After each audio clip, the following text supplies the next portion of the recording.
Hey guys, welcome to the fourth episode of the R&R podcast. I'm Asa, and with us today we got Nick. Hello. Got Abel. Hola. And we got Amir. Hi. And so all right, let's get into it. So I wanted to come out saying I'm tired of people projecting shit, you know? Like I see all types of people talking shit about Tiana Trump, saying she's special needs, she needs to be on a short bus and stuff. She's just from Indiana, bro. She likes sucking dick. That's really it. She don't need y'all to be her teacher and hold her hand being like, no, she's special. Like, no, she's from Indiana, bro. That's all you need to know. And I'm not just talking about someone like her.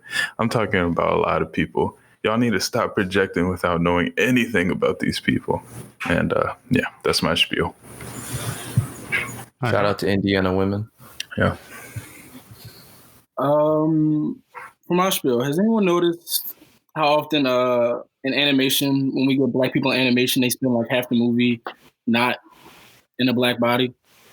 I noticed that. Are you just talking about Cole? No. There's the Princess and the Frog movie. Yep. And then there's like the magical Negro stereotype that often happens where you got to come in and save somebody with your magical Negro powers. It just be fun to see more black movies where people are just having fun. I think that's why people latch on to stuff like movies like Friday so much. Because there's really no stakes. It's just black people being having fun and just goofy stuff. We deserve movies like that too. Not everything has to be all super serious and gravity and all that kind of stuff. I feel you. Weird. All right, yo. Now let's jump into NBA topics. First thing I wanted to talk about was, my humor is a little dark, so I kind of found it funny. Christian Wood just signed a big contract extension. Congrats to him. I'm real happy for him. Dude's looking like an all-star. He went undrafted, and apparently his girlfriend left him. I saw the same thing. Bro, that's horrible. That's so bad. He went undrafted. You saw the picture where it was like, he had his hands down in his legs, and the girl's in the background just like looking off to the side. Wait, explain what happened. What are you talking about? So, Christian Wood in 2015, he thought he was going to get drafted by the NBA, but he went undrafted. And this picture where he looks very disappointed, and like there's a bunch of people around him, and apparently the same night that he went undrafted, his girlfriend left him. Oh. Yeah. And, nice. The dude's been trying real hard to stay with the team for the past 5 years. Past 5 years. He's been a journeyman. He's been all over. He's been on the 76ers. He's been on the Pelicans. The Bucks. Yeah, I think he was on the Bucks. He was on Detroit last year, and this year he's on Houston. That's basically a new team every single year.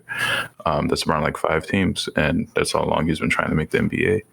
And now, dude's looking like he's going to stay in Houston. Honestly, with him there and with John Wall playing the way he's playing, I kind of think Houston really doesn't care about trading James Harden. Not saying that those two can make up for the talent of James, but they're straight. Like they actually have they have some room to play around with. It makes a Ben Simmons trade less plausible because James Harden fits with that team more now. Mm-hmm. So what do you think that James Harden is going to actually stay in Houston now? Maybe for the season. Or at least until the trade deadline. I don't because he kept expanding the teams. He was like, "Oh, Blazers, Celtics, anybody, please take me." And I think the report came out like all those rumors are from Houston, and all those teams only gave Houston courtesy calls, as in like, "Hey, I hear you're shopping James Harden. Hypothetically, what would you put out for him?" It's not actual real talks. So with the team looking good, I don't see why you trade him. There's no point.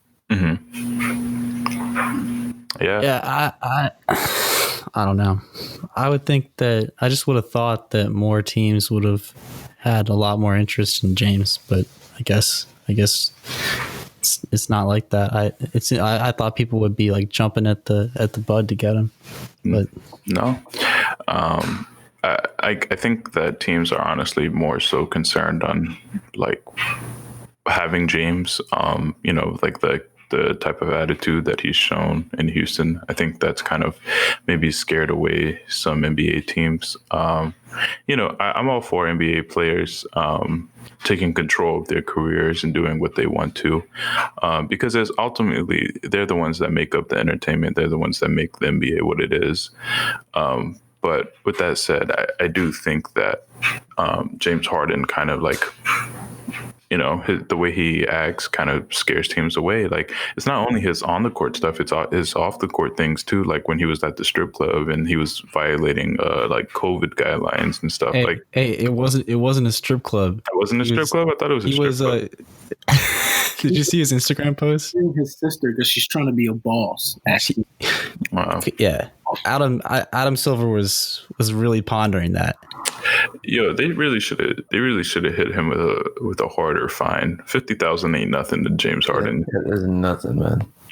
Should have gave at least $1 million fine. Yo, honestly, just so you jeopardizing not only your own safety but all the other players' safety. Mm-hmm. Yeah. Yo, they should have fined him $1 million, and they should have just gave like $200K to Daryl Morey. Just be like, here you go, bro. Like,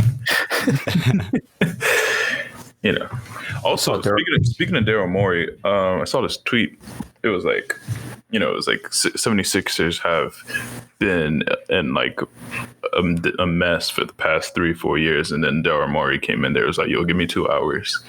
I saw that. Yeah. And like, it's a joke, but like, honestly, it's very true. It's true, yeah. I really like how the Sixers look, and also what's gotten into Tobias Harris. Tobias Harris has been looking pretty good. He angry Tobias now. He's like, I'm still educated. I read books, but I'm angry now. So I hit my jumpers. Yeah. You think Tobias Harris reads books? Yeah. He talks about it. Oh, okay. Wait, he talks about reading books? Yeah, especially in the bubble when it was like the whole Black Lives Matter thing, and he was like, "We got to get together. We got to talk. Read out loud.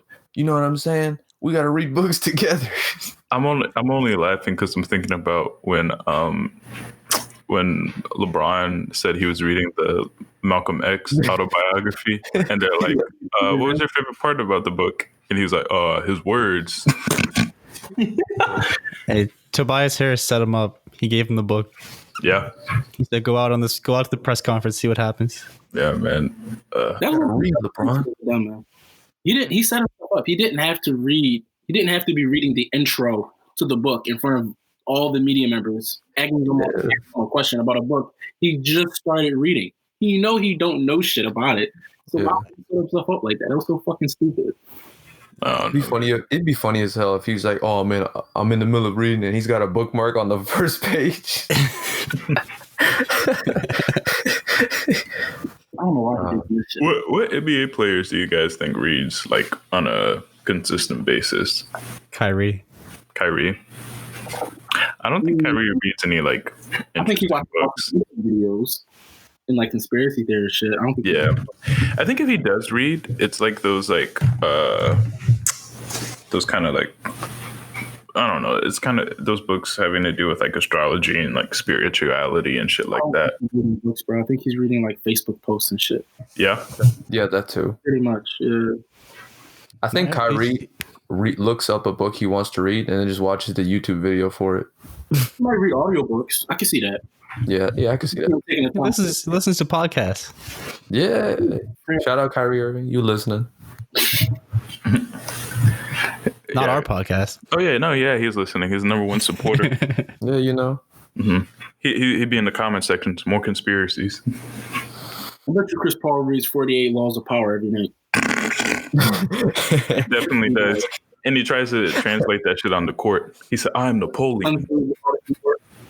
He's definitely reading something about war. Yeah. If he is doing that, it's working for the Suns. They look nice. Yeah. They do look really. I don't think it's keeping up though. They'll probably finish like 4th. But think about it. They're doing all they're doing with Devin Booker, 4th? not even doing half of what he's doing. Bro, 4th in the West is actually pretty impressive. Hell yeah. They might finish higher because the West, a lot of the teams that I would have had 3rd or 2nd aren't really looking too good. They don't project to have the best regular season record. They might be better than the Suns in the postseason, but I don't see the different. I think the different Nuggets are going to look kind of weak at times during the season, especially since they lost a lot of their defense. They haven't lost a game yet, right? Suns? No, they lost one. I think they lost one. Okay, yeah. I was gonna say they haven't really lost in a while because in the bubble they didn't lose, right? Yeah, they didn't lose. They went undefeated. Yeah, there's a few undefeated teams that were surprising. It was Orlando, Cleveland, and Indiana. They were all undefeated. Yeah. I got a theory. This kind of stuff, man. I think a lot of teams that are getting off the starts better than they really should be has a lot to do with the lack of training camp. Yeah. You look at these teams that have got off the hot starts. You typically see outside of Phoenix, you see a lot of continuity from last year. Same guys, same system, pretty much. Mm-hmm. And I think that's also part of the reason why we've seen such high scores. Like people haven't really gotten their defensive sets down, and the rotations are kind of out of whack. People also aren't really in shape, so they're not really playing the best defense. So you've seen a bunch of teams drop 130 every night and 140 every night. Mm-hmm. I think by the time we get like 2 months in, I think we'll start seeing something more reminiscent of normal basketball. Guys will get in the rhythm. Right. Yeah, and I think that's hurt my Wizards a little bit. Yeah, I don't think they're that. I really don't think they're that. It's the saddest team in the league. Hey, they're not bad. Like they got good players. And weren't most of their games close anyway? Yeah, all the games were close. Yeah, all of them are close. Yeah, I don't think they're better than their record, man. I really do believe that. Yeah, that one against the Bulls where Bradley Beal just blew that layup. Like everybody thought it was a foul, but he didn't get touched at all. He just lost it when he was at the rim. He anticipated contact. All right, that didn't come. I'm not gonna lie, guys. I think Washington's fucking trash. Like, come on, man. How? We got good players. It's a solid team. Yeah, they have good players, but they have no defense at all, and they're not gonna fix that throughout the season. That's true. And like, I don't know. I think Russ is playing kind of poorly right now. I don't think that's going to stay the same. Bradley Beal's Bradley Beal. You said poorly? He got triple doubles. What are you talking about? Yeah, and like all his games have been triple doubles. He's averaging 5 turnovers. I'm being sarcastic. I hope you know this. Yeah, I know you are. I'm just saying he's averaging 5 turnovers. That wasn't one game. So I don't know. Yeah, he's got to play better. You're right. He's got to play better. And speaking of trash teams, like. I think Chicago should actually like kind of just blow up this team, honestly. Like what? Already it's going to get slightly worse. What's the point of blowing it up? What do you stay in the game? Yeah, you're just going to lose more fans in the franchise. Because none of those players match at all. All of them are scorers. You got Levine, he's a scorer. You got Lauri Markkanen, he's a scorer. You got Kobe White, he's a scorer. You got Wendell Carter, who like doesn't know what the hell he is. Like, I think that. Excuse me. He defends well. He does defend. He does defend well, but this year he hasn't been defending that well. He's just been backing up. He hasn't been guarding any guards. They're trying to make him more of a shooter, and that shit's not working. Like, it's a team like they haven't been this year at all. Yeah, part of that's because of. Yeah, I mean, I don't know about Patrick Williams yet. I got high hopes for that guy. So, I mean, Lauri just doesn't really seem to be all that good. He's supposed to be a scorer, but he's not even good at that. So, no, I really think they should trade Lauri because he's going to leave this year. They offered him an extension. He didn't want it. He's asking for like $20 million a year. I'm not sure. I do believe that teams should value creating winning culture over just trying to blow up and pray that you get a generational talent in the draft. Mm-hmm. But, I do support trading Lauri because I don't really think Lauri helps you win all that much. Yeah. Yeah, anything particularly good. I wouldn't want to trade Levine because Levine does make you a better team. Wendell's a promising player. Kobe actually helps you win games. But I don't know. I think they should just put a focus on just. It's been a while since they've actually been competitive. Honestly, since they Butler, and they need competitive basketball back in Chicago. They need someone that could play make. You know, they have nobody that's good at creating any type of offense for them. Like they got scores, but like no one could really create a shot for anybody. Like Kobe and Levine are both looking to score. Yeah, then they lose Chris Dunn. They lost Chris Dunn, but he's not even a playmaker. The dude's a defender. No, he was helping them win games. He was helping them win games because his defense. Honestly, if Chris Dunn could shoot a wide open three, he'd probably be like second team all defense. That's how good his defense is. He's like, how does that make sense? What? Oh man, if you just got a shot, you'd make second team all defense. Well, he would get more minutes. Okay. Bill, you're gonna put some guy out there that can't do anything on offense? I'm saying like it was when you said it at first, it didn't make sense. Like you got to improve your offense to get a defensive placement. Yes, the rationale was a little bit off there, a little unclear. Yes, but the whole minutes thing, it makes sense. Even if you don't factor in the minutes, some guys get all defensive selections just on reputation, not because they deserve it. Yeah, exactly. Like Rudy Gobert. Yeah, man. I don't think he's the best example of that, but I feel you. Yeah, man. Like I think he's great, but looking at the NBA standings, right? Okay. Seeds 2 through 4 are the Pacers, Magic, and Cavaliers, all at 4 and 2. None of that shit is keeping up. Wait. Who's won though? The Sixers. That's right. None of that's keeping up. I think Pacers can. You think they're still gonna make the playoffs? I mean, they knocked out the Heat are 10. Are the Heat staying out the playoffs in place of the Pacers? Nah, I got the Pacers. The Bucks all right, so eight teams in the East making the playoffs. Sixers are making it. Celtics are making it. Miami. Celtics, Bucks. Yeah, I already mentioned. Spots left? 1 or 2. I can't just name this. Right, you go. You say your list, Amir. Go ahead. Sixers. Okay. Hawks. Nets. Celtics. Bucks. Heat. So that's 6. Yeah, so Pacers definitely can make it. Raptors. Raptors. Yeah. Even though I'll say this, they look neutered, man. They are not good like that. Magic could make it, I guess. But none of them are staying in top 4, though. That's for sure. Falling out. Yeah. I saw this tweet. It said that Street is saying that Pascal Siakam is a Luka Mute with OVO gear.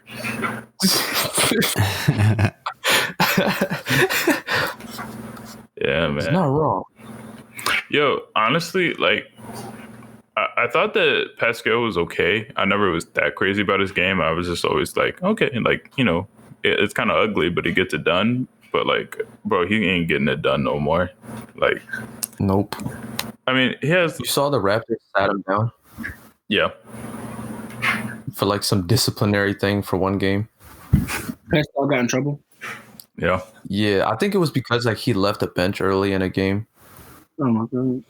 He was sad, man. He only scored 10 points on 2 of 14 shooting. Yeah. Man. Yeah, Pascal's basically a 75 overall mile player. It's basically what he plays like. He's a what? 75 overall mile player. Oh. Yeah. Damn, he is actually. Dude, it's kind of like a joke, but in all honesty, dude has 0 bag. He has no moves really. He got that nut ass spin move, and that's really it. You saw that video of him just trying to blow by that defender, and he couldn't, and then he just reverted back to his spin move, and it pulled off. He hit the ball for 10 seconds. It was Zion Williamson. He was the thing about Pascal, the dude's so gifted athletically and just with his length. Even though he has very little ability to create offensively, he's just so gifted. Like, it's kind of hard to still stop him. Like, I don't know how long his wingspan is, but it's definitely like 7 feet or over 7 feet. And he's still really quick. And he doesn't have crazy handles, but he can kind of handle the ball. Like, he just has a little bit of things to work with, you know. But yeah, he's like an overqualified role player, but he's not a star. You know what I mean?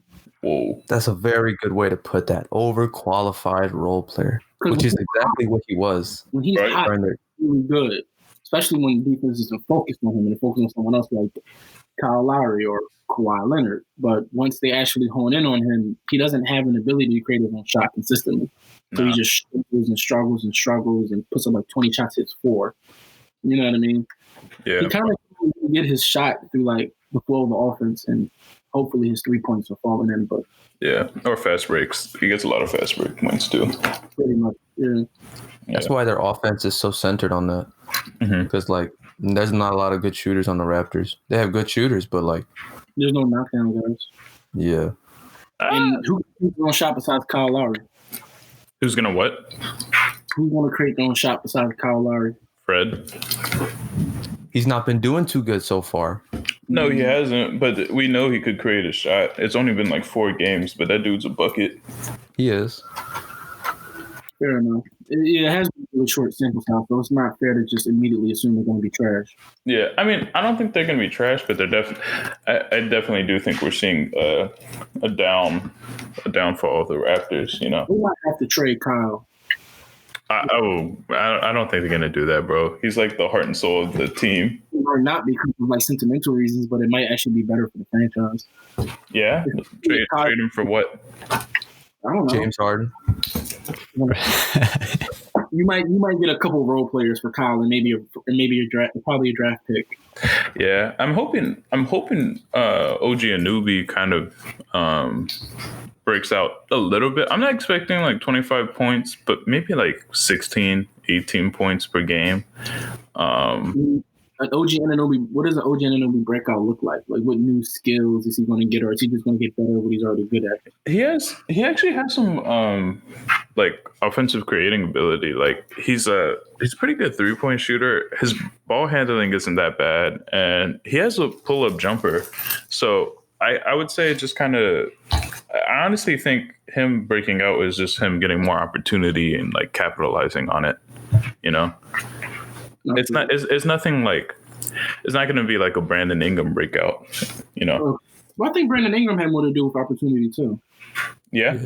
And experience, you know. Until he went to New Orleans. Yeah, that played a role, but he's never been the focal point of an offense until he went to New Orleans.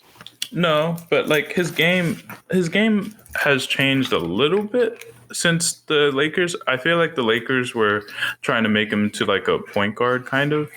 Yeah, but it never was his game. New Orleans allowed him to play basketball. Yeah, that's what I'm saying. Like he needed a little bit of experience, kind of like find himself in the NBA. Like if you watch some of his Lakers highlights, like some games he'll play like how he plays in New Orleans, where he's hitting down like a lot of mid-range jumpers, a lot of pull-up threes and shit like that. And then other games it'll just be straight layups and like threes, and like that's kind of not his game. You know, he needs to handle the rock a little bit more. Yeah, he needs shooting. He's a rhythm scorer. He needs the ball in his spot. Yeah, exactly. That guy. I don't think it was about Brandon knowing who he was as much as it was about being in the right situation. Mm-hmm. That's what I disagree with. Like, I don't experience definitely plays a role in it, but I think he would have just been doing like a slightly less efficient version of what he's doing right now in LA had he just been with a team who actually knows how to use him. Right. I mean, his last year in LA, he was playing pretty good. Like, I feel like people don't realize that. Like, he was averaging 18 points as I think a second year player. Third year player, which is still impressive. Like, people have like to think that, oh, as soon as you get drafted, you better be averaging like 20 points. Like, nah, it takes time for people to develop. And even as a third year player, averaging 18 points is still very impressive. Yeah, that's true. Yeah, especially with the dog's ass. It wasn't like he was in his 20s. Mm-hmm. Definitely saw the writing on the wall in that last season for the Lakers. Yeah, he looked like a star back then. Yo, when Zion Williamson gets a kid, bro, it's gonna be over. He's not gonna pay attention. He's not gonna give a fuck about the NBA no more. It's hard for me to imagine Zion being. Oh shit. Yo, Is that the dog? The dog just hit his head on the table, like real. Sounded like Did you throw him? Did you throw him, Asa? No, I didn't throw him. He was like, you threw your dog. Yeah, Wow. I threw him across the room. you monster. I gotta film this. We got you. Mike Vick over here. You heard that thud? Yeah. I don't know why I brought up Zion Williamson being a dad, but it's just kind of like a funny thought to me. I could definitely see him packing on the pounds after that. Yeah, when you say that, no, he does. Yeah. Mm-hmm. When you say that, I just picture him going like, "Oh, you're making me blush." When that girl was FaceTiming him, that's what I think of. Right. He said, "Good morning, beautiful."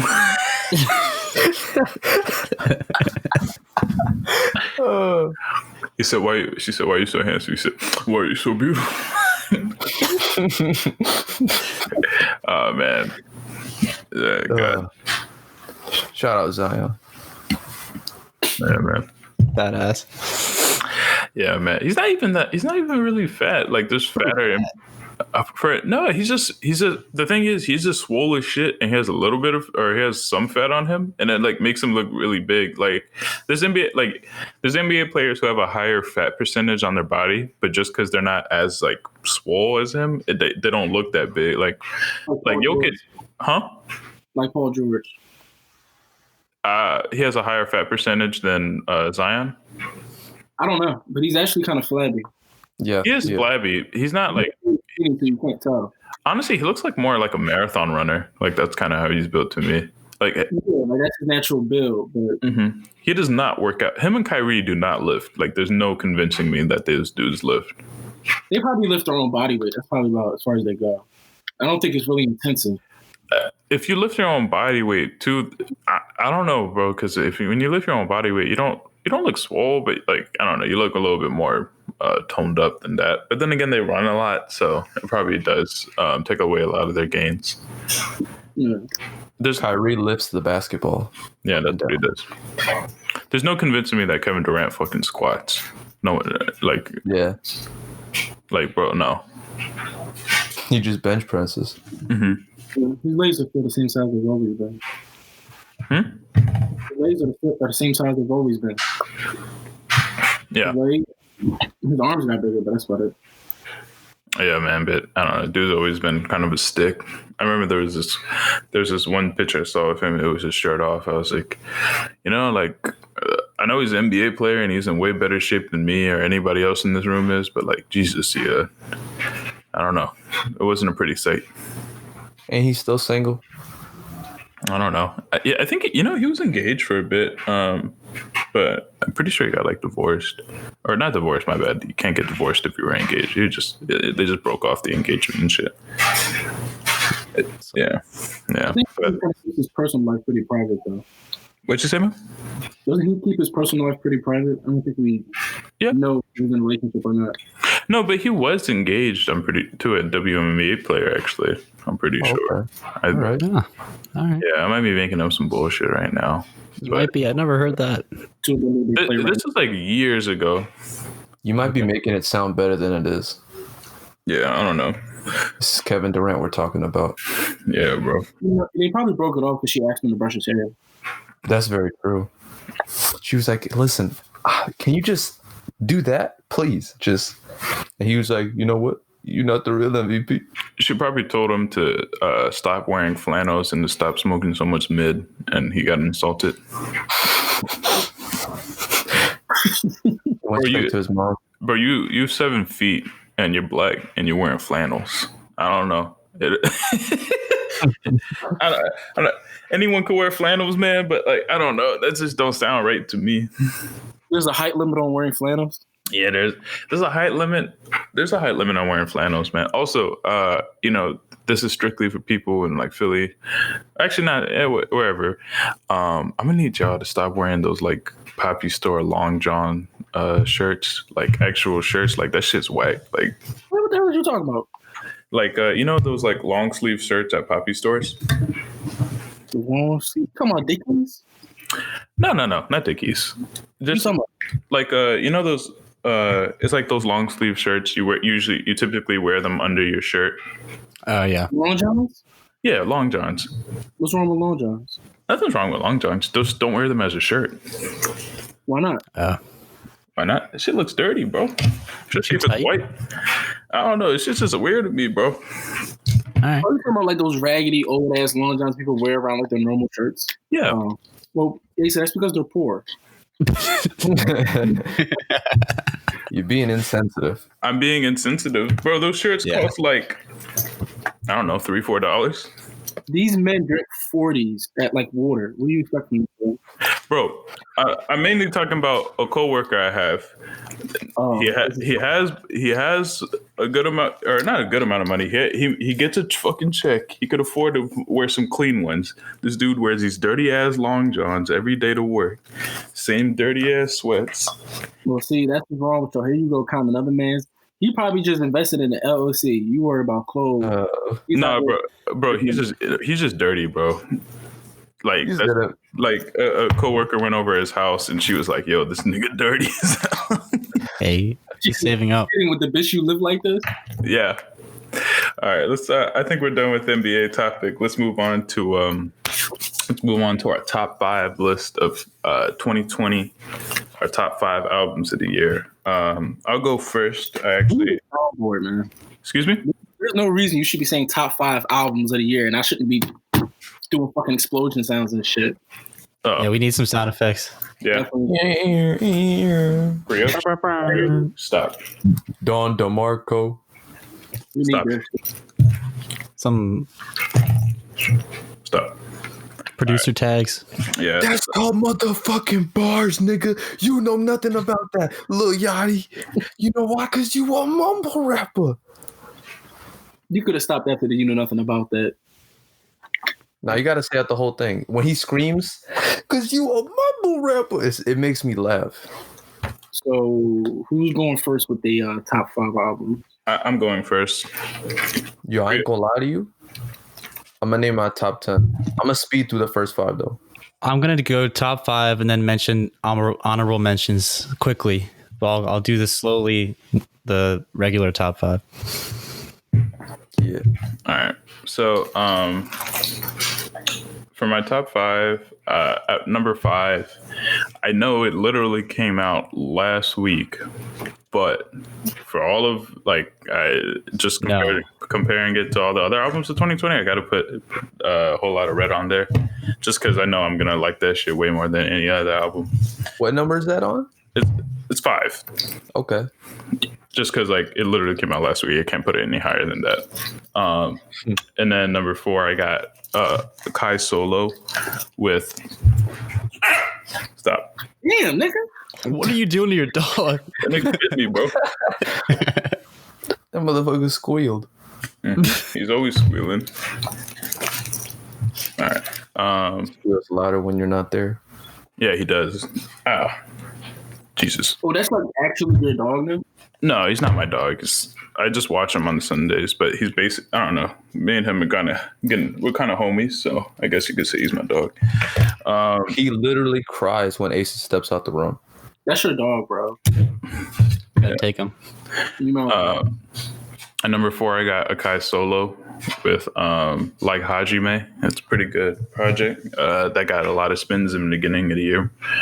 Number 3, I got Shababy's album, Barnacles. Number 2, I got Thundercats album. I'm blanking out on the title right now. It is what it is. It is what it is, yeah. And then at number 1, I got Leanne LaHava's her album. That shit was... Nice. Yeah, that was my favorite one of the year. I didn't expect you to put that at 1. Yeah, and I'm just say this. I guess at number 6, I know I said I was only going to name 5, but at 6, the dude came out with so many goddamn albums. I'm not even going to mention one. So I'll just say Currency, just because he came out with like 6 or 7 mixtapes this year. But all of them were pretty good. But just wanted to mention that. But you guys can go next. Okay, I can go. This is not in a. Are we doing this in like an order? Like best to. I'm just gonna get the albums. No order. First is Miles by Blue and Exile. Second is Circles, Mac Miller. Third, RTJ4, Run the Jewels. Fourth, we have EP, JPEG Mafia, which isn't really an album, but I loved all those songs, so I want to put that on there. Hell yes.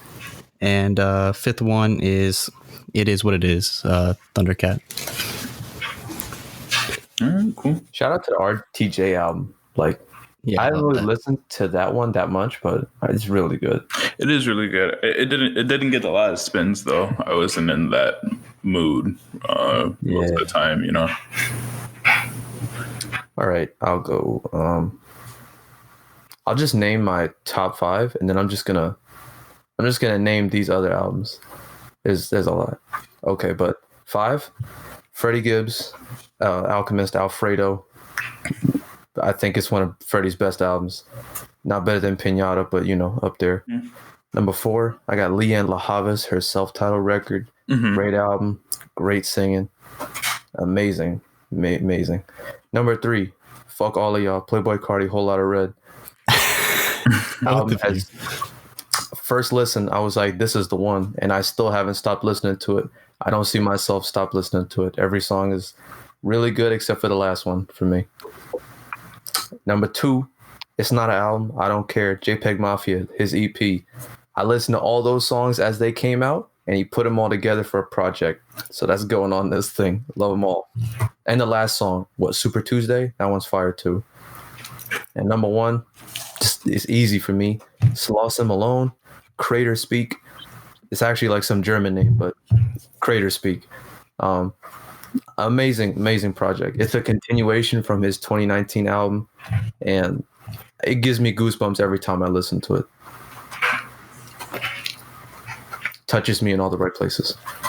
Ew. And then other albums I'm gonna shout out. Mike, Weight of the World. That almost was in my top 5. I really love it. Pierre Bourne's R&R 4 Deluxe is very enjoyable. Boldy James, Price of Tea in China, another really good rap album. This one almost snuck in. Liv.E, Couldn't Wait to Tell You. She's like a soul singer, but she like goes over these like really muddy soul samples, and I think it's like really hypnotic, really good. I listen to it a lot. Sporting Life, HBCU Game Day, really good EP. I love his beats, great producer. JME, Grime MC, best grime album of the year. Shout out you. Pop Smoke, Mito Wu 2, that came out in January. I almost forgot about it, but I really like that album. I play so many of those songs. R.I.P. Pop. Tame Impala, The Slow Rush, that's a really good album. Shout that out.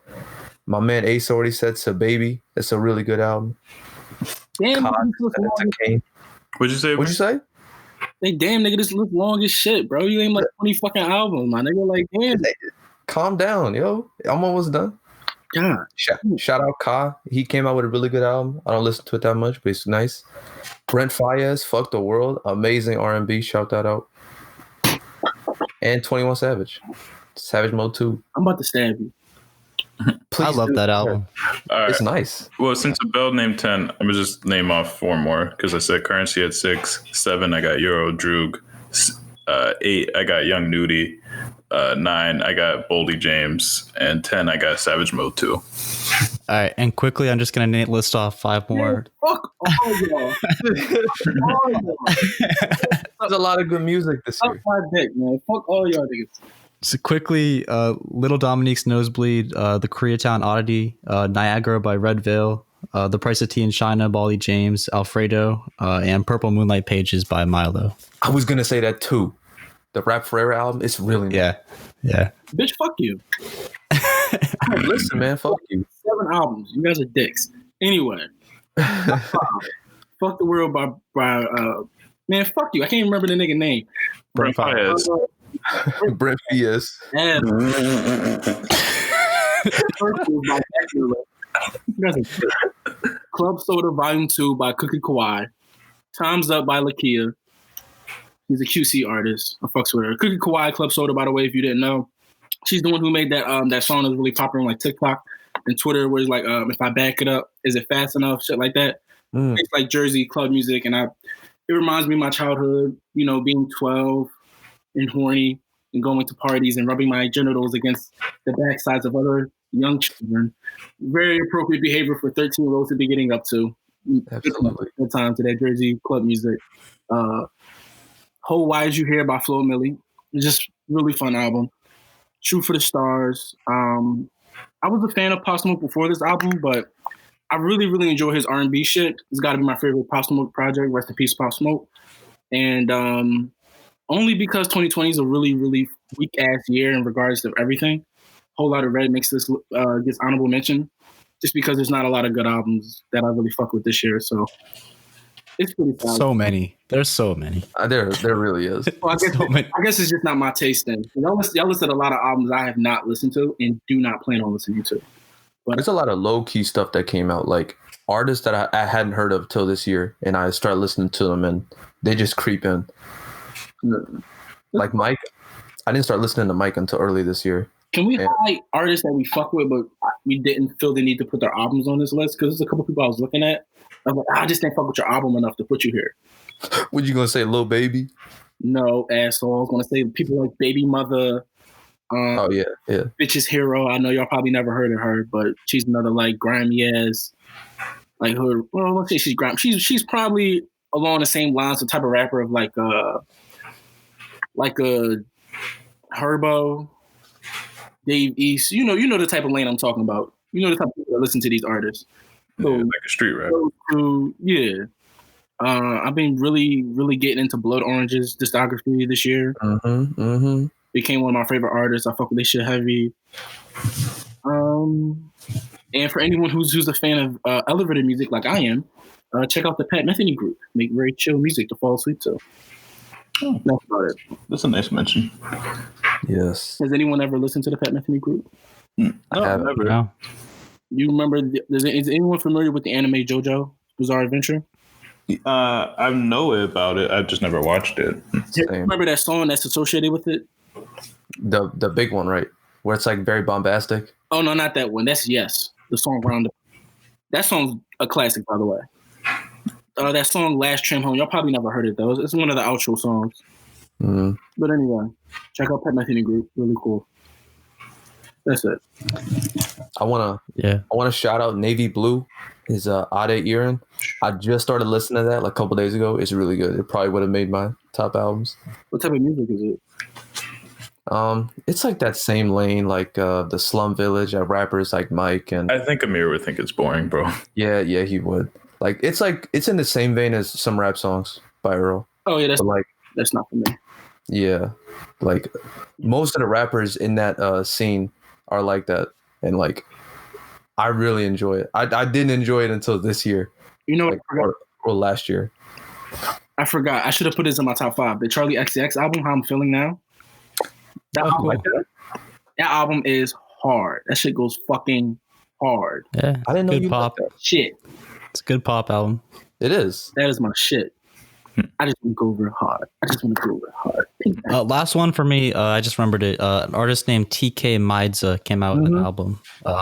Really good. I think it was called This Year Was Weird, Volume 2 or something. Yeah. Yeah. Really good. Oh, shout out Bree Runway. She came out with a EP 2000 and Forever. It's not the best EP, but it's got some of my favorite songs of the year. Really good pop music by a Nigerian woman born in the UK. Really good. Since we're shouting out artists, I guess I'll mention there's this group that I really like. Features this rapper named Young Morpheus. He is closely associated with like Slums and them. He does a lot of work with damn it, I can't think. Oh, he came out with a project with Pink Sifu earlier this year. But the group's called Black Fist. If you're into that, like really like kind of like grimy, dungy, lo-fi, like hip hop, like those beats, then you would love Black Fist because their beats are amazing. So just wanted to mention that. And yeah, I will say an artist that I really mess with usually. He was my number one listen to artist, but I just didn't like his album that much. Was Future. I didn't really like his latest project that much. I don't even remember the title of it. No, Life's Good. Wait, is it Life's Good? No. Life is Good. Yeah. Was it that? Maybe. I don't know. I didn't like it. High Off Life. There we go. High Off Life. There we go. Yeah, I didn't really like it all too much. There was a few songs here and there I thought was cool. I like the intro a lot. I like Too Comfortable. But other than that, I never really returned to it. Hendrix last year, though, that's my shit. Wizard. Or Wizard, my bad. Wizard's my shit. I love Wizard. It's a really good album. Yeah. You know what? I think that's his best album, honestly. That's my favorite one. DS2. Actually, yeah, DS2 is probably his best one, but I like. Yeah, DS2 is like 18 songs, and like at least 16 of those are really good. Yeah. Yeah. Mm-hmm. So, how about you guys? Any artists came out with? I think Amir asked this, but I don't think we answered this. Any artists that you guys like rock with heavy? You just didn't listen to albums that much. Like, I love Run the Jewels, one of my favorite groups, but I just didn't like their album that much. Like, I liked it, just wasn't that crazy about it. Future. You said Future. I didn't even check it out. I was really. Over yeah. Oh damn. All right. There's another album in this, and I know it's like. Because the only Future, I fell in love with Future on Hendrix, but I quickly found out that that's not the norm for him. And so I had to fall back out of love. Very unfortunate. Very unfortunate. I'm gonna shout out the Rico Nasty album. I really like her, and the album is cool, but like I don't really return to it at all. Yeah, I don't wish she was just a bit more, I don't know. It's weird. I really want to like it. It sounds too clean for her. Her music's kind of it's in this weird middle spot. It's like right in between, like, I don't know. Maybe I'm reaching with this, but for me, it feels like this weird, uncomfortable middle ground between Meg Thee Stallion and Playboi Carti, and it doesn't work for me. Yeah, I'd add Flo Milli in there too. Yeah, I can see that as well. Like it's borderline. Like if she went all the way into like that punk shit and was just really loud and like aggressive and a bit more. Her instrumentals were a bit more experimental, a bit more harsh. I think maybe I would fuck with her sound a bit more. Mm-hmm. But her aesthetic comes across very unique, but then when it comes to her music, she sounds kind of like a normal rap artist to me. And a lot of music, I feel like there's a lot of music like her, and she doesn't really make me want to stay. You know what I mean? She reminds me of 2017, 2016, 2017, Smoke Perp and Lil Pump. Like, except a better rapper, obviously, but that same aggression, I'm like, it sounds nice, but then when you like drop an album and it sounds pristine almost, it's like you kind of take away from your own sound, you know?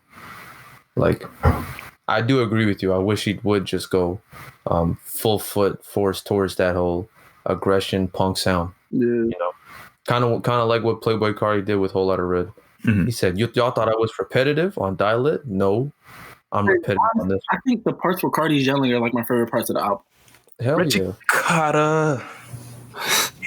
That's my brother. Yeah. Yeah, man.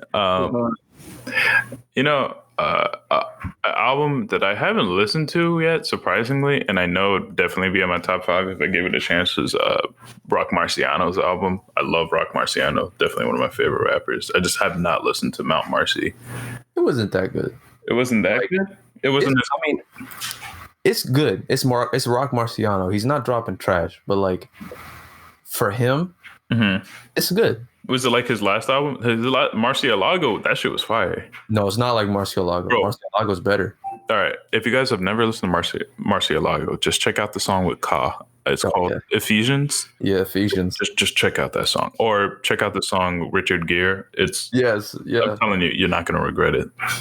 Like, he's just such a good rapper. Like, he's just so good. Like, I don't think he could release anything.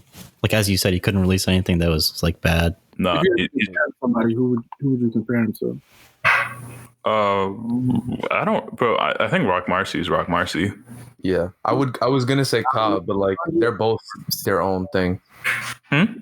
Any particular styles or sounds, if you had to put a word to it? Like, what type of instrumentals does he like? What's his flow like? So his instrumentals are very sample heavy, but they don't have any drums. It's just a sample. So imagine like beats kind of like what West Side Gun and Benny the Butcher rap over, just no drums. And like I think his beats are a little bit better because the samples are like, I feel like they're a lot more detailed. So they're a lot more interesting.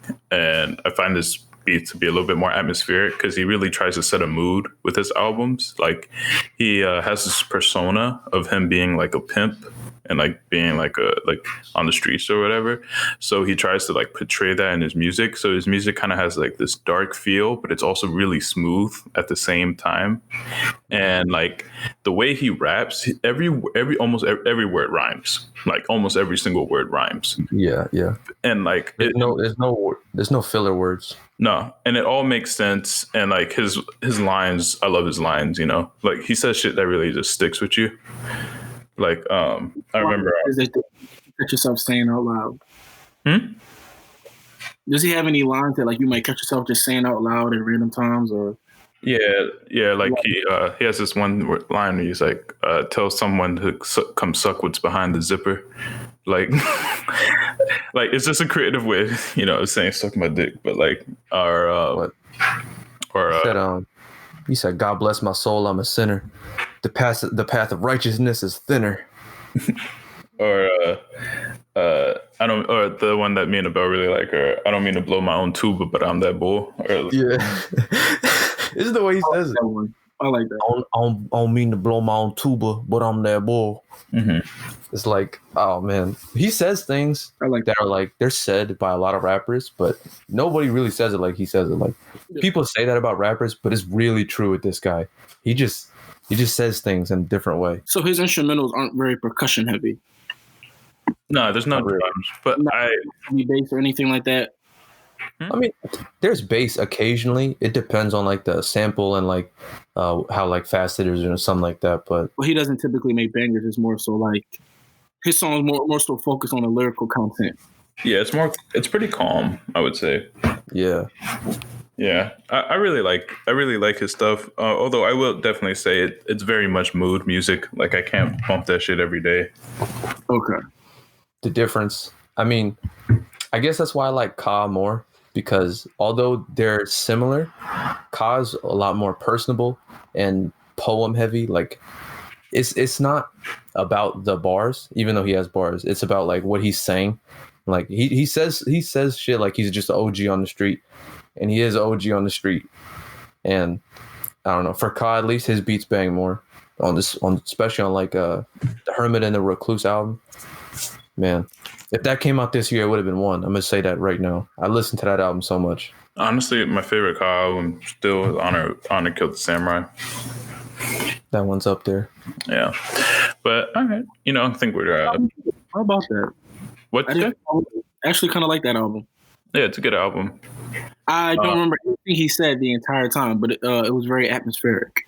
Mm-hmm. Yeah, he does. I will say that about his music. It's like, yeah, it's very atmospheric. But moving on from music, what was your guys' favorite movie of 2020? I know that's kind of like a hard question, or for me it is. But how about for you guys? Do you have a favorite movie that came out in 2020? This was late. I think this was late 2019, but it's going to have to count. I think The Gentleman was a great movie. I really enjoyed that. Okay. With that one again, can you run that back for me? It is with Matthew McConaughey. He's a weed like kingpin. It's kind of hard to explain it. Like he gets kind of overthrown. Like people try to overthrow his business, and then he like the whole plot surrounds that, like him trying to get back at people that try to take over his business. It's really good. Okay. Honestly, it feels like bullshit. This feels like a bullshit answer, but I guess The Tenet. I don't know, man. But it was a fun movie. I did like it. I thought it was cool.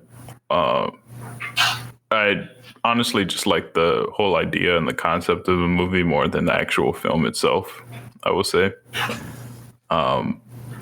Because I really can't think of any other movie that came out in 2020 that I really enjoyed like that. Bad Boys.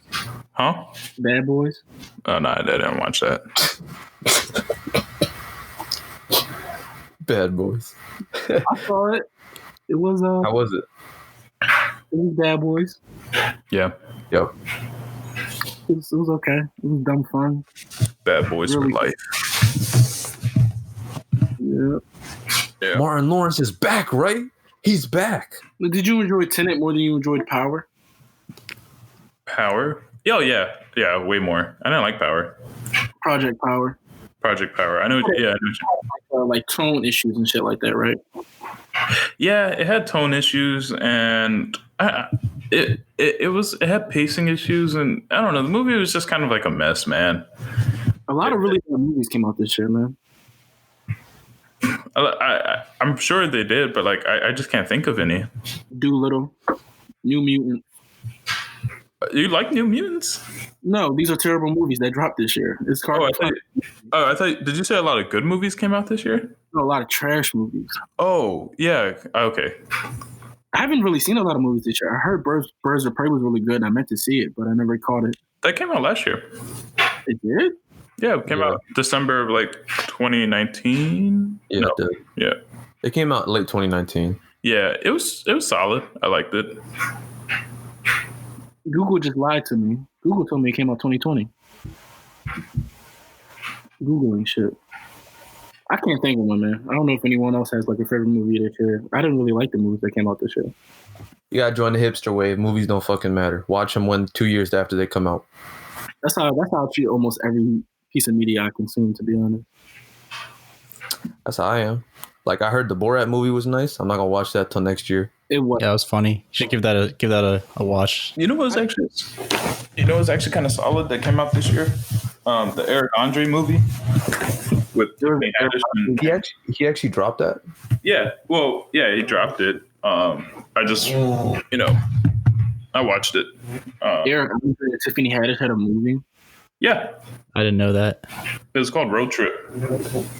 Okay. Ooh. I wasn't a fan of Eric's stand-up very much. Really, I liked it. It was okay. I like the second half. Yeah, I mean, I honestly kind of enjoyed it more when he was like calm. I didn't really care for when he was. Although I'm not gonna lie, that one skit where he was screaming for like a minute kind of had me laughing. Remember when he his opening, his opener when he ran out? Yeah, All right, yeah, man, it was I'm not pretty. gonna repeat that. It was solid. But all right, I guess we're done for movies for now. Now hold on, I ain't saying my movie. All right. My favorite movie of 2020 was Hunter x Hunter. It's a really good movie. It's really long. I loved every minute of it. Shout out Fire Force 2. I really loved that movie. It's a 2-season movie. It's really good. You're a piece of shit. I'm just naming my favorite movies of 2020, man. Anime was what did it for me in 2020, dog. Anime got me through 2020. Other than that, I would be bored. See, now, if I saw the Demon Slayer movie, I would have put that on there, but I didn't see that. It came out already, right? Yeah, I heard it's good. I haven't seen it, though. Bro, I'm cool off Demon Slayer, man. What's up? You don't like it? Why do people fuck with Demon Slayer? Why do people I don't like Demon Slayer at all, man. It's easy to like anime. It's like the most easy watch I've ever experienced. Bro, I was so. Animation is really good.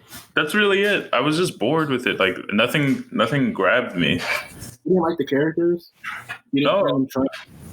Nah, not really. I just thought they were. I think I've watched a good amount of anime to the point where like it just felt like any other one. Like I didn't feel like I was getting anything special out of it. Like I kind of feel that. But speaking of that, sorry, I'm going to apologize in advance to Nick. But sorry, man. Yeah, I'm sorry, man. All right. Started watching Attack on Titan season 2. Now I'm on season 3, and I gotta say, that shit is good. That shit is really fucking good. Like I didn't think. You read the manga? Yeah. I haven't read it in like a year, but I've read past where the TV show was at. What's happening right now? I'm at like a climax kind of. So they just went over. So they're trying to reclaim like Wall Maria, I think, and Brian. They haven't the island yet. Huh? Yeah, I don't know what you said, so I'm just not going to ask. So they're still around the walls and trying to get the Titans out of the place after the big attack from the beginning of the show. Yeah. So and it looks like Aaron and Reiner are about to fight again. Okay, so they're doing this to get inside his basement, right? Yeah, to get inside his basement. You haven't gotten to the basement yet? Mm-mm. Yeah, he's right before that. You're already caught up on the anime, though, right? I am. I'm watching it as it comes out. Okay, so the anime and it hasn't gone down there yet. Nah, but what you're thinking, the anime is where it is now. Like, done with the walls. It's done with that right now. Yeah, because I'm all the way past that. Yeah, they're about to show the Warhammer. I think that's the next episode. The Warhammer. I will not say any more because it doesn't. You look confused. I probably read it, but I just don't remember it. Yeah, man. But I was like, the first season of Attack on Titan, I was like, okay, it's cool. Second season, man, that shit is good. Oh, yeah, action is up. Yeah, the action. It wasn't just the action for me though. It was just like the story got so much better, you know.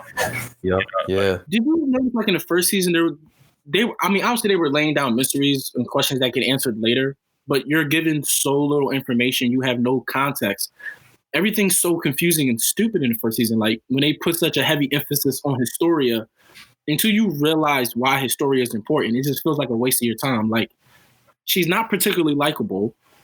Why would I care about her story? Like, who are you talking about? You're not really, the blonde hair girl who's Annie? royalty. Oh, Historia. The little girl, the one who's small, Mm-hmm. and her girlfriend. Like, I don't care about these people. They're not. Mm-hmm. They have nothing to do with our main characters. Why are you giving them so much attention? And I think the first season suffered a lot from just it grabbed you with an interesting premise, but I think the first and the second season suffer a little bit from just the story not being the most well-paced thing in the world. I thought the second season was really good, though. I didn't think any.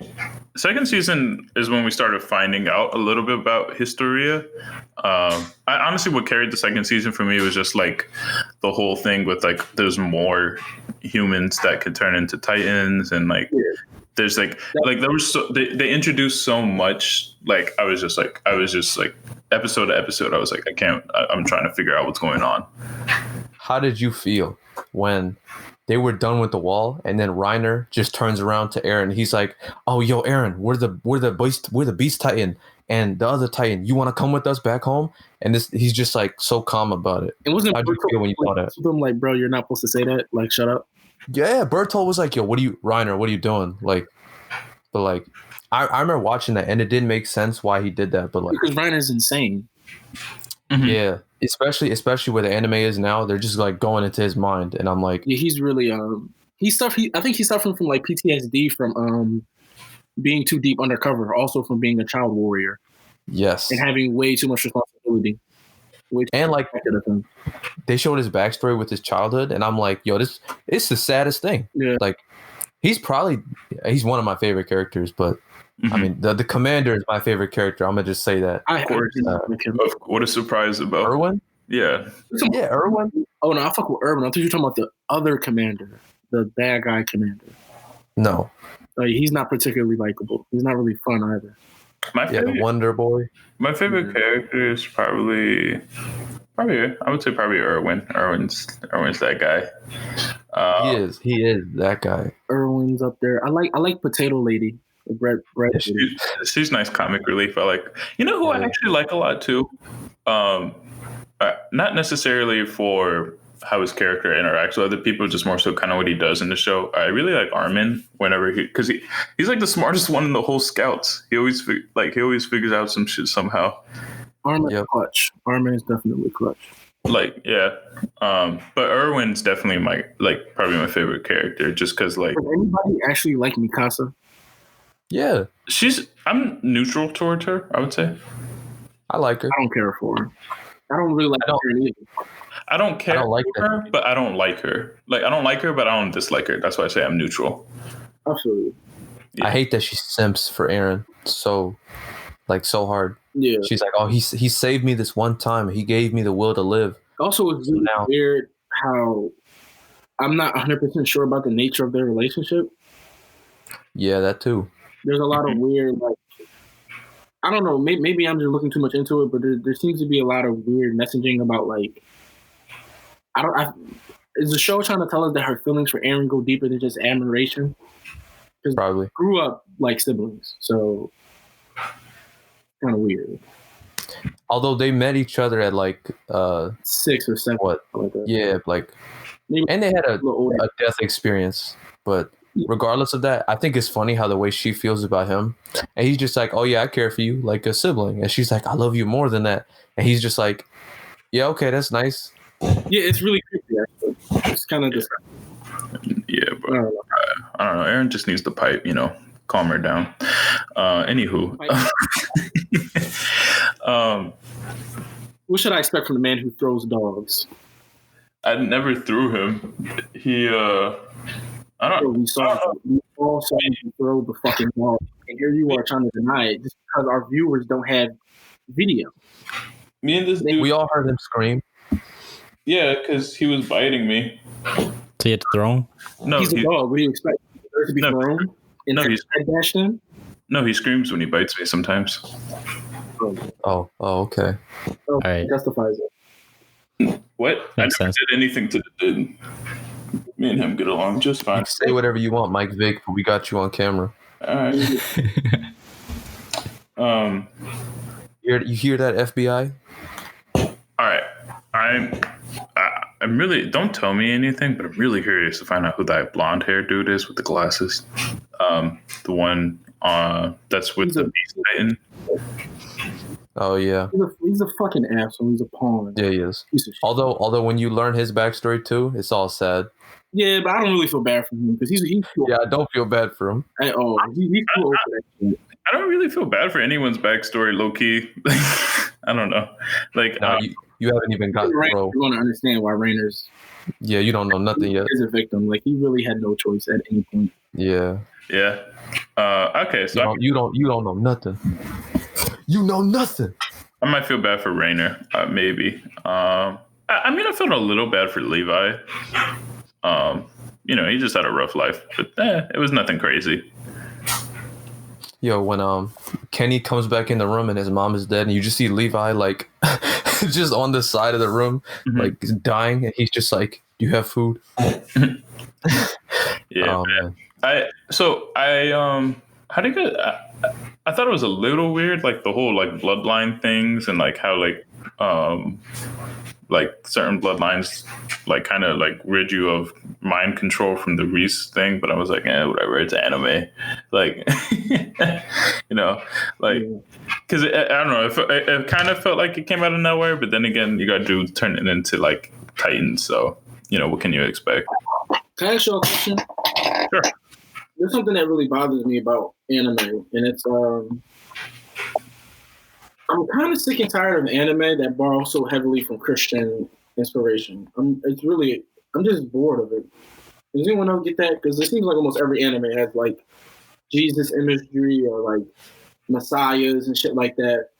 The only one I could think of kind of is I guess where I don't necessarily see that in Attack on Titan, but maybe I'm just a lot of that depressing anime that goes into like philosophy and shit like that. They always harken back to like Christian themes of God and righteousness, and like and shit. Like Death Note borrows heavily from Christianity. Evangelion does a lot. It wears it on its sleeve. Attack on Titan does it a little bit. Actually does it a whole lot with the whole, like, the devil literally exists. Yeah. Or what they say is the devil. Or yeah. interpretation of the devil and shit like that. Yep. There's other ones I can't think of right now, but I mean, yeah, you got like Blue Exorcist. I think that's like based in the Catholic Church, and I also think, and you got you got fucking Helsing, which is also heavily doing. Yeah. What they do, I think it's good for business, but I think it's deeper than Christianity. I think what I'm really complaining about is there's a very Western European heavy focus on art that typically comes from Japan, and I actually find Japan's culture like really interesting. And I'm kind of sick of watching Europeans dance around in my Japanese cartoons. This is a very picky, very stupid complaint, but I don't know. Maybe Japanese people find European culture more interesting because it's not their own. But as an outside viewer who's not from Japan, I kind of want more. I would agree with you, but then again, if it's done well, I can't really complain because like I love Berserk, but in Berserk, but the thing is, Berserk looks down upon Christianity though. Yeah, it does. So like, my thing is like, as long as it's done well, I'm cool with it. You know. My problem isn't with them receiving praise or being shown in a good light. I'm just not interested in stories surrounding them. It's a very personal, picky thing. I think it's less. I think I'm kind of tired of the whole Eurocentric medieval environment and setting. Okay, I mean, if that's what you're tired of, then yeah, I can understand that. But I don't think a lot of anime has that. To be honest with you, like I think it's less of a religious thing and more of just like a human quality, like light and dark and things like that. Even in cultures that haven't had Christianity or religions associated to that, like Orthodox, is very much just like a human nature thing. Like even in like Greek gods, they even have an underworld, a messiah, all that stuff. It's all very one note. You know what I mean? Yeah. Maybe I'm just tired of storytelling that feels kind of samey. I do agree with that though. The whole like there is a European centric thing. Like even Full Metal Alchemist Brotherhood, that whole show is like a very European thing, especially when you get into the other race of people that were killed.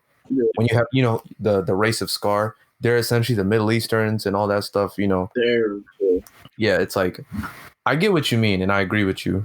Yeah, no, I feel you too because like. There's like Vinland Saga. I feel like that's like dealing with like what good anime. It's good, but like it just deals with like Norse stuff and like I don't know. There's other cultures to explore besides European culture. I think that's kind of what you're trying to get at, you know. Yeah. And even when it comes down to like culturally speaking, as far as like the mentality or the message that the anime tries to get across, it just I don't know. You know how different cultures have different ideas about different things. Like one culture might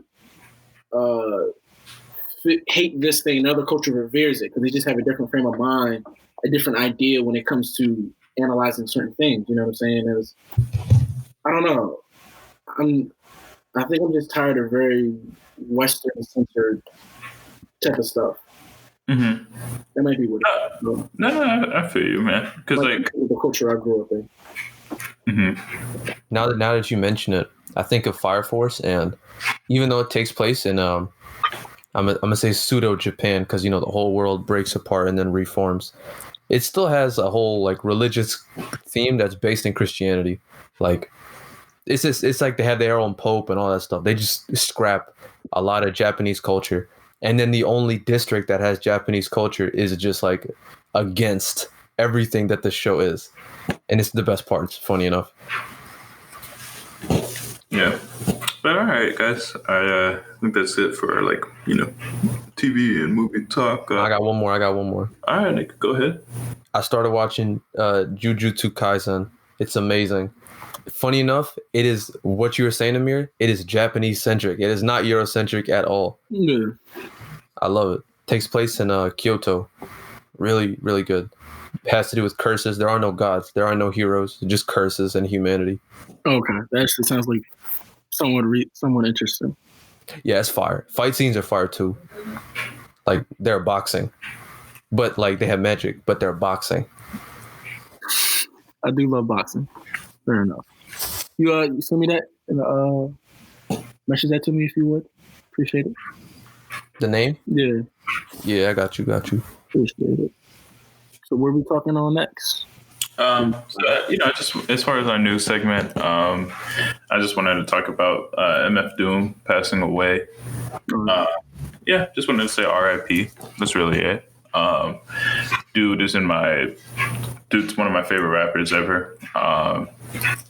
So him, like, I don't know if this sounds bad or whatever, but like he was my favorite rapper to pass away. So like, I was actually kind of sad. I was actually really sad about him going, but I was happy that his career finished. I was happy that he was able to live out a full career. So and that he lived his life on his own terms. Yeah. So I can't complain about anything. I was just, it's just a great rapper gone. That's all. Yeah, he's a pioneer. There's so many artists out there that wouldn't be who they are without MF Doom and his artistic influence. Mm-hmm. Definitely, man. It's such a Doom thing to die on Halloween and then it not come out until the last day of the year. Yeah, that's crazy. Like, gotta love him for that. Yeah, stick to the supervillain shit. Even if that wasn't what it is, and it was just his family wanted to grieve in silence. Mm-hmm. It's very Doom-esque, man. I love it. I like how people were tweeting like, it's funny how Doom died in the year that everyone's wearing masks. Yeah. Well, that's so crazy to think about. Even people who didn't even like his music, everyone respects Doom. I think that says a lot about somebody when you get respect no matter where you go. Because no matter if someone doesn't like his music, they can't deny his influence and his technical skills, like his talent. His talent. Like, he's good at rapping, and people do love it. The thing about Doom, it was no personality. It was straight music. Like, what? He had his persona, but not his personality. Yeah. Okay. Yeah, there was like no celebrity. Like, there was no. Yeah. That was the whole point of the mask. Yeah, exactly. Literally, it was MF Doom. You never heard about Daniel Dumoulin. Yeah. And the one time where you could have, when KMD was out, he quit rapping for years. When real life hit him, he just said, "I'm done" for a minute. Well, yeah, his brother died, and the label dropped him, and he was away for years. He was homeless, apparently. Yeah, he was. And then he came back, and he became a villain, and yeah. I love his whole backstory. I really think it actually adds to his whole persona, Yeah, it does. Like, he got shunned by the industry, and then he was like, "All right, I'm a villain now." Yeah. He just embraced it. Yeah, I just embraced it, and I love I just like all his different personas for each of his albums. Like, you have the MF Doom character, and then you have the Victor Bond character, and then you have the King Ghidorah character, then you have Mad Villainy, then you have Danger Doom. Like, you have all these different characters. Mm-hmm. And you get the same kind of things, but what really differentiates them is how he's rapping and the production that he's on. Like, he really, really, what I really loved about Doom is he was able to really get absorbed by the art, it was just really cool, and to see someone be that creative and dedicated to the craft. And yeah, in terms of the production, I guess what's also telling is two of the best producers ever were drawn to him, right? I mean, Jay Dilla and Madlib were drawn to his art. Mm-hmm. Yeah, they were, man. I mean, for good reason too. The dude did his their beats justice. I love Mad Villainy. I loved what Doom did to those beats, man. I love every that album's amazing, man. Like, if you're tripping, that's the best album I listen to. Cause bro, that shit's a journey, man. And especially when you start to pay attention to his flows. Yeah, and in each song and the songs, it's not like you're getting one. It's not like you're getting the same thing, one thing after another. It's kind of like you get the intro, which I'm blanking out on right now. Oh, what the hell? It's called something. The Villains. It's like talking about, all these skits put together talking about. Then you have the Mad Villain, and then you get into it. What's the first song? Accordion. Accordion is fucking fire. I love Accordion. Yeah. And then like the album starts getting kind of weird once you get to like America's Most Blunted. And then you get to Rainbows. That's my favorite song on the album. Doom's not even really rapping on there. I love Rainbows. I don't know. The album's just wild. And then his albums too, like they're so good for like different like times of the years and moods. Like whenever it's winter, I just listen to Operation Doomsday. Like I love Operation Doomsday. It's like a really. I would say Victor Vaughn. Album, huh? I would say Victor Vaughn for the winter. For the winter, I feel like I don't know. It's like more energetic. So like, if I'm doing something, then yeah. But Victor Vaughn has some trippy beats. Like, yeah, really. Like the one song where it's like, he has this one song where he's talking about like teleporting in like different times, like and stuff like that. What was that song? He was like in the song he was talking about how like he was teleporting through times and like he was able to travel and like he was robbing people and then he kept on traveling and stuff.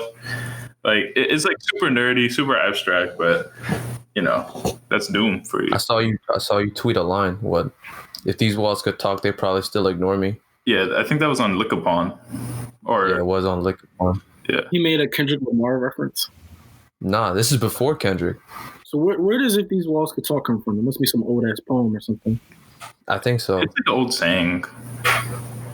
I think. If these walls could talk, kind of like one of those. Oh yeah, it is an old saying. You're right. If these walls could talk, yeah. Yeah. Kind of like if these walls could talk. They tell me to swim good. No boat, I float better than he would. Thing was used to like what you're doing in private, and I kind of know what you're doing. Yeah, it feels like that, like the whole "raisin in the sun." How like that was an old phrase before the poem. Yeah, these walls can talk. Something like if you're having an affair, someone would be like, "Oh, these walls could talk." Yeah, like yeah, man. So, that's all I really wanted to say about Doom. Just great rapper, legend. Yeah, man. You guys got anything you wanted to add? I don't like to see disrespect towards the dead because it's never really funny, but sometimes it is. But like people just like saying like, "Oh man, I never heard that nigga music. Yo, we'll get the fuck out of here. I don't give a fuck." It's like I always look at those responses and I'm like, "What are you really saying here?" Like, people said that I need attention. That's what they're saying. It feels like that, but it's like, I mean, if you didn't hear his music, nobody's telling you to. It's just people caring for him. The fact that he died, the fact that you feel like saying, "I don't give a fuck, MF Doom," more like MF Gloom, fuck out of here, bitch ass. If you can think back, because we all have low moments, right? If you can think back to any time in your life where you did something that you shouldn't have done, or something you're really ashamed of, you were already feeling bad before you did that shit. You know what I'm saying? Yeah. So imagine the type of space you'd have to be in to say some disgusting shit like, "I've never listened to his music," when everyone's mourning his death. Yeah. Mm-hmm. Like, it's you're clearly going through it, dog. But you need to handle that shit offline instead of attacking dead men who don't deserve it. Mm-hmm. Yeah. Either that or they want attention. Basically. They really do. I saw a guy create a whole new account just to rail on MF Doom. What? Okay, yeah. And it was like, it's really weird because I'm like, what was the point? I don't understand. The thing about Doom, like I said, like he was a persona. There's no celebrity really. So like when you're like railing on him or whatever, like you're basically, I don't know what you're making fun of. It's so like you're making fun of like a character. Yeah, a character that they don't even know. At that point, you're just hating on his fans. You're not even like, what are you even doing? He's not going to do that shit anyway. If he was still here, he would never quit. Mm-hmm. Like honestly, like hating on rappers in general is stupid, but hating on someone like Doom, who like isn't like a a thing. You know what I mean? Like it's beyond Yeah, it's stupid. But I guess on a more positive note, more people will listen or are listening to his music. I think 2 of his albums are charted like in the top 10. They are. So Just crazy. Has he ever tried it before? I don't think so. doubtful. And independent hip hop albums he has, but that's such a small thing. Must be, Huh? I don't know why I asked that, because it's not like Billboard actually gives the charts to people who actually deserve them in terms of numbers. We know that's a politics game anyway, but it is cool that people are listening to his music. Do you guys see there being like is there a current rapper that you could see having like the influence and like kind of longevity of Doom? Because Doom kind of essentially stopped making music really since his last album came out in 2011, but like even before his death, he was still well known and still talked about relatively often. So do you see, even years after his career, so do you see any other rapper who kind of has that longevity, or who I don't know, who could be kind of similar to Doom in that way? Just in terms of impact and longevity, not in terms of actual quality. Just And also, I don't mean to, I guess this is kind of cheating. I would say a rapper who isn't as well known as, say, like a Drake or like a Kendrick, because I feel like they're so big, like they're still gonna be talked about no matter what. So I'm more so talking about someone who not underground, but just lesser known. And like actually affecting the sound of hip hop, not just being big and popular, but like just affecting hip hop is influential, if you know what I mean. Huh? Kendrick's popular, but he's not influential. No, he's not influential. I mean, but I wouldn't say Doom necessarily affected. Well, okay, never mind. He did affect the sound. A lot of rappers.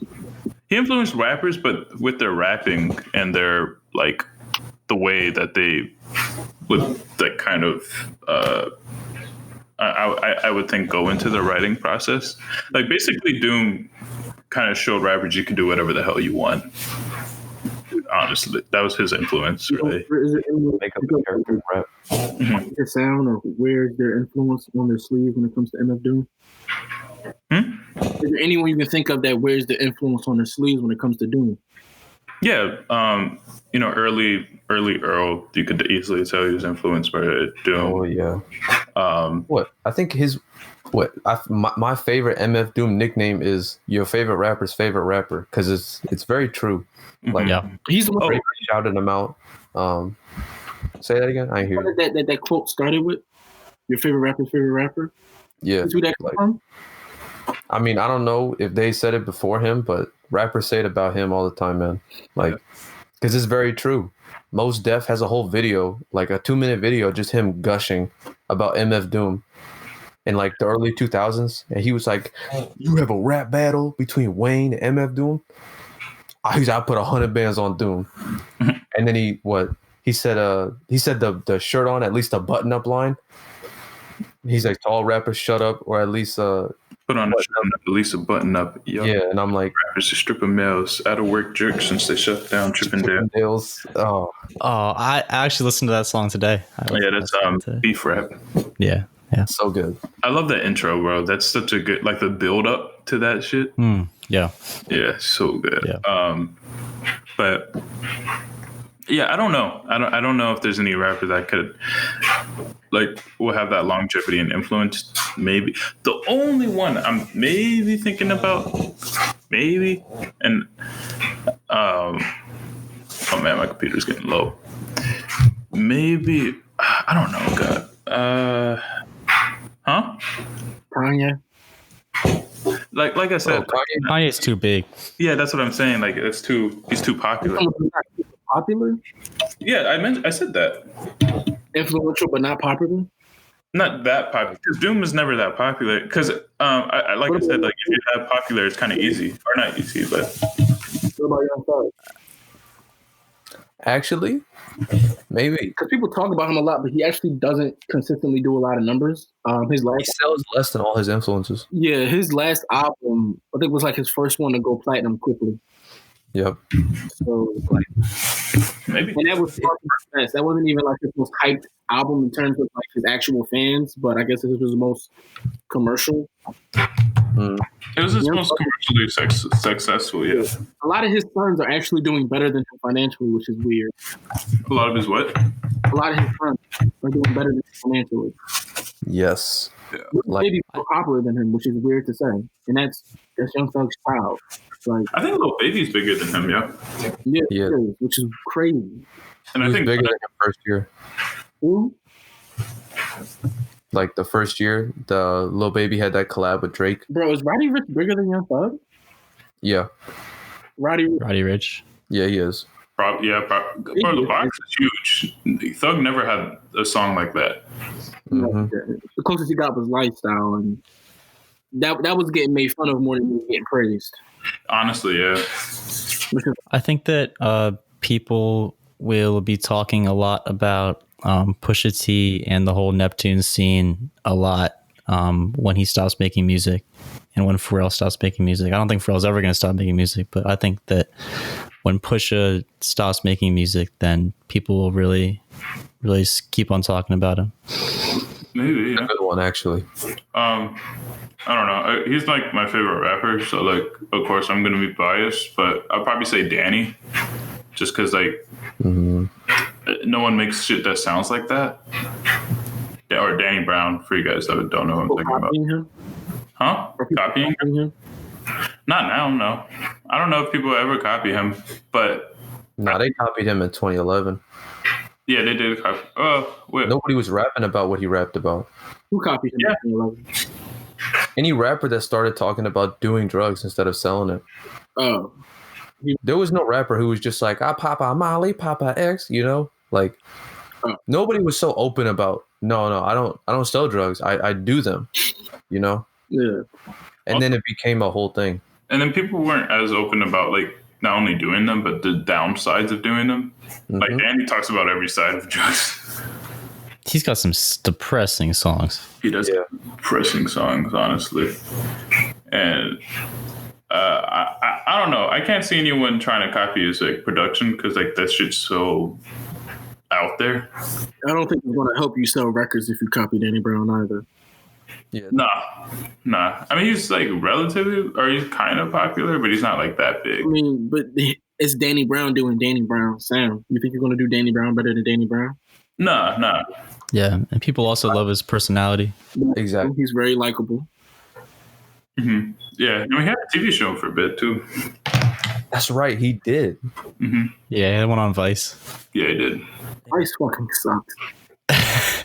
Yeah. As a company, yeah. You got to shit on Vice every chance we get, bro. Vice. No, 100%. I'm gonna say Earl, maybe. I could see him being that where he doesn't. I think he's already reached his peak, and maybe he's influential. You know what I'm gonna say, man? I'm gonna say Mike, actually. I want to say Mike, but I don't know if he'll ever get to that point where he's just influencing people. I know it's not. I don't think so, but like that production, man. Like I could see him. Like I could see him. I could see something maybe in the slum scene. Like they have to come out with like one of them. At least one of them have to come out with like a universal classic. You know what I mean? Yeah, I could Like- see Lawson, Maybe. but not from a rapper's perspective, from a producer. Yeah. Speaking of influence, remember when the South started rapping and it completely changed hip hop forever? I mean, Yeah. they've always been rapping. I don't What do you think mean? when they like in the early mid 2000s when Southern hip hop really started taking off and getting mainstream attention. Yeah, with like punk and shit. Houston started taking off when Atlanta started taking off, and all that general area, the deep South, 3-6. 3-6 Mafia, out Paul Wall, Pimp C. They in there. all them dudes down there. Did you say Nipsey, nigga? No, I said Pimp C. Oh, I thought you Who? said Nipsey. I was about to say. I don't think we'll ever see a geographical location have such a strong influence on hip hop ever again. I agree with you. Nah, I feel like That was the last era that could happen, because now we're in the, we got the internet. It doesn't even matter what region you're from anymore. The closest we've gotten is Chicago drill music. I would say, yeah. I would say Chicago and Florida, like for a short bit. Drill has never, and that South Florida shit has never reached to the level of quality that a lot of that Southern shit did. Like No, it never got that popular. That too, but that Southern shit was like, I mean, I guess it is just a personal opinion, but I really do think that that music that came from down south was actually really fucking good. And there was a lot of different types of music, like club bangers that you could turn up to. There was shit that you could rob people to, sexy songs. There was people who were more lyrical and shit like that. I think maybe Chicago drill is just too limited of a sound to really be that versatile. I mean, I'm not gonna lie. Like, when it comes to Chicago drill, I really only like Chief, and like I really like Chief Keef, but that's it. That's literally it. He's the only one that actually like makes good music, in my opinion. So Used to. You don't like Lil Quack? You don't like Lil Quack? No, I still like some of Chief Keef's. I like some of his modern stuff too. Like who? I like Back to the Dead 3. I like, bro, he has so many albums. I can't. Yeah, So much. he had a collaborative tape. He has like 5 actually good songs, bro. All right, I'm not gonna say that. You're talking about Chief Keef having 5 good songs, and you like early 2000s Southern hip hop? That shit is trash. Yeah. Besides 3 6 Mafia. Yeah, and 8-Ball MJG. That's not even Actually, 2000s though. That's 90s. That's true, but like I've really been listening to them, man. I think I really like Memphis out of every. Yeah. Memphis is my favorite. Well, they had 3 6 and who else? 8-Ball MJG. They had What'd you say, man? Memphis? Huh? I'm pretty sure Duke Deuce is from Memphis. He is. Oh yeah, he is from Memphis. Also they had you know who else is from Memphis? Bones and what? Big Crit. Big Crit's from Tennessee or Mississippi. Shit. Oh man, He's Mississippi, I think. Bro, he talks about it all the time. listen. I don't actually listen to his lyrics. I was poor. I was from Mississippi. He has one very, very, very good album. That's about it. Who, Big Crit? Yeah. Yeah. The rest that are close are just mixtapes. Yeah. Wait, Mir, what are you specifically talking about with like Southern hip hop? Like, are you talking about like Lil Jon and like Yin Yang Twins and shit like that, or that and Ludacris? Oh, Ludacris is good. He gets a lot of praise. I don't know. I was never able to get into Ludacris, but It's so overrated, man. a lot of people like Ludacris. Club music. Fuck y'all niggas. What are you saying? You don't like club music. Don't spread these lies. Not one of you like club music. What are you talking about? You like club music. I just said I like 3-6. Okay, bro. Okay. But yeah, I don't know if you like their club songs though. I can see. I mean, what their biggest songs are their club songs. Yeah, I don't know. I'm not, but I'm not gonna lie though. If I'm in the club and I'm hearing like 3-6, I'm not gonna have fun, bro. Not now because Not now. it's 2020. But you could yourself turning up to like Ludacris back in like 2004. Ludacris. You couldn't see that shit. I mean, yeah, maybe. Yeah, probably. It's if it because of time, you know. I mean, he has some shit. I can't think of it right now, but he has some fucking songs, man, and they were extremely explicit. It wasn't like it was gimmicky. Like it was fun music. I like some of Ludacris songs. I like Southern Hospitality. Yeah, that's great. Yeah, Cadillac Grills, Cadillac Spills. You think that you niggas wouldn't be in a mosh pit when fucking Move Bitch came on? I wouldn't. Move Bitch would be fun. Move Bitch is fun. See, no. If PD Pablo came on, I'm going in the mosh pit. Oh, yeah. I like that one song with PD Pablo and Sierra, Goodies. I like that one. Song is great. Fucking class. Song is good. The one where he's like, take off your shirt, wear around your head like a helicopter. I don't know. It's like, it has a cool beat. It's like, doom, doom, doom, doom, boom, boom, boom. I only remember Sierra's part anyway, but I just remember liking the beat a lot, but we're hitting the 140 mark, y'all. I think we're gonna end the recording of this podcast. Thank you for listening to the 4th episode of R&R.